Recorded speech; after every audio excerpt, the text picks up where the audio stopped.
It is a game of particular significance for two clubs for different reasons. Can Hull push themselves further away from the relegation zone, and can Watford reignite their playoff prospects? Unlikely, though they would appear with half a dozen championship games remaining. Steven Alzate gets us off and underway. The all-whites of Ruben Salazar's Hull City then, who have impressed on the road, who won at Hillsborough and go again tonight in Hertfordshire. Interesting to see what Dumbia can do. First goal in English football, and an effort that crashes against the woodwork, and within 35 seconds Watford almost had the perfect start. Well, in terms of an explosive beginning, keeper beaten and the ball rattling that woodwork, and Hull City survive a very early scare. Watford remembering one of their early thinking.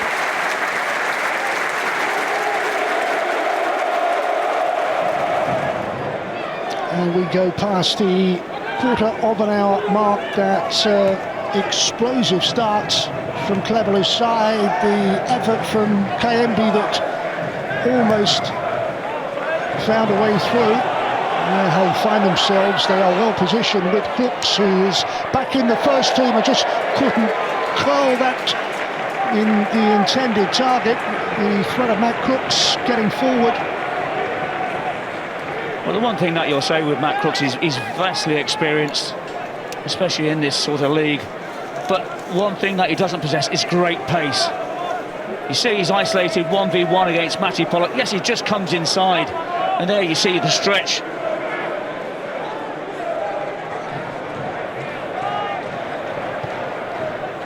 Zatti's ball, and brought down by Gelhardt. Lovely ball, and the keeper reacting as well, because Crooks had got forward and Celtic had to deal with a threat. That was Hull. Well, I'm slightly perplexed here. I say it's a lovely reverse ball from Gelhardt into the path of Regan Slater, but then I just wonder why Matty Crooks doesn't use his right foot.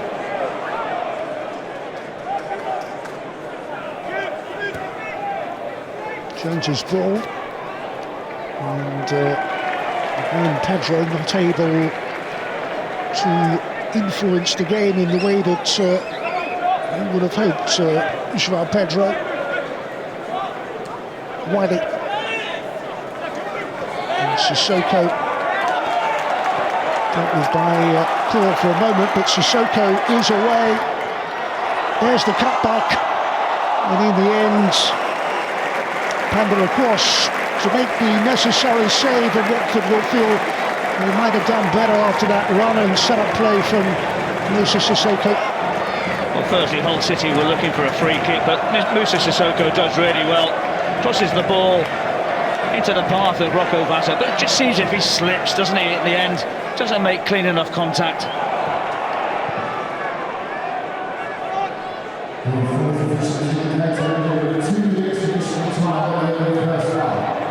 To time added on into that Watford penalty area. Alzate blocked by Lusa. Second effort and a third one. It was a disappointing end, wasn't it? But I thought there, when that ball came into João Pedro, does really well, manipulates that ball inside the 18-yard box. You see with Alzate, I think he got just a little bit too excited.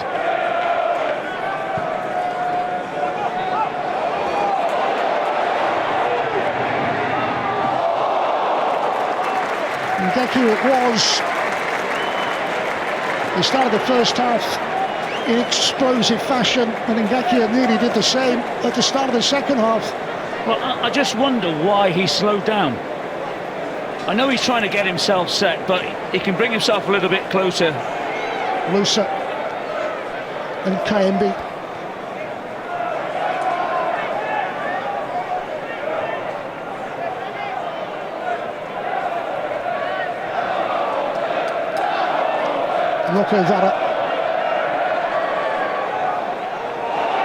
able to create the opportunity, did very well to set up the chance. Not to be for batter, but decent start, second half for Watford. Yeah, absolutely right, and Rocco Vata does really well.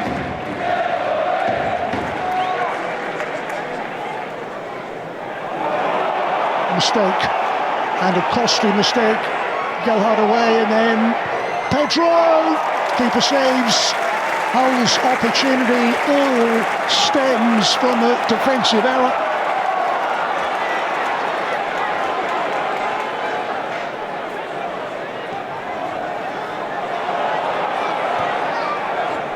Already the signs inside the opening 5 minutes of the second half are good.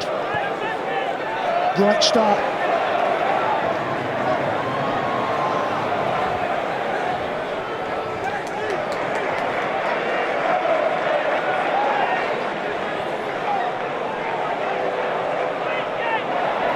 There's an opportunity to open up the visitors' defence, and Moussa Sissoko does just that.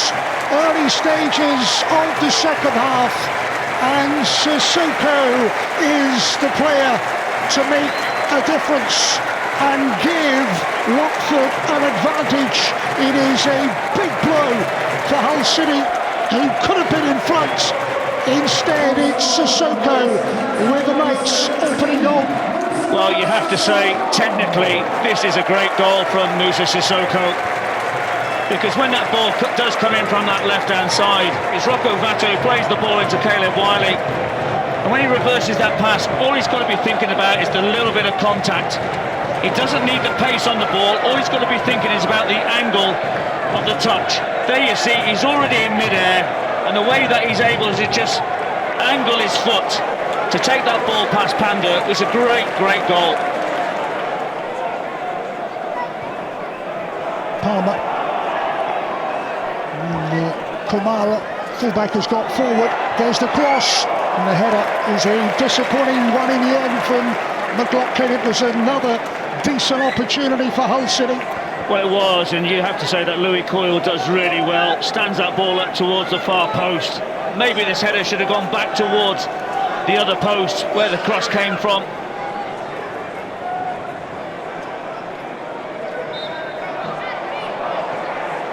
So Watford will look to shore up this single goal advantage. Casey Palmer standing over this free kick. McLaughlin, Jones, Joseph on the edge of that Watford penalty area as it is swung in, and the header drifts away, and again no save forced from the Watford keeper. Well, this time it was a decent delivery, but once again it's McLaughlin who has the header. Not able to get much angle on the ball.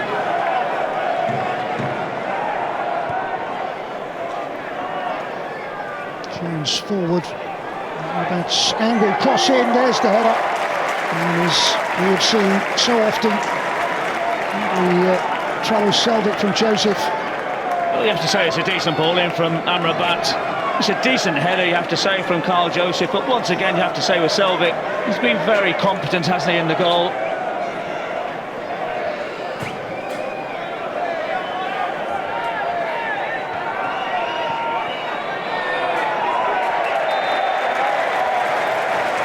It is a Watford win, courtesy of a quality goal from Moussa Sissoko. Hull City with work to do in their battle to beat the drop. They were not able to win a second game in succession. They had opportunities, but they were squandered, and it is Watford that enjoy a single goal success. They have beaten Hull City by a goal to nil at Vicarage Road.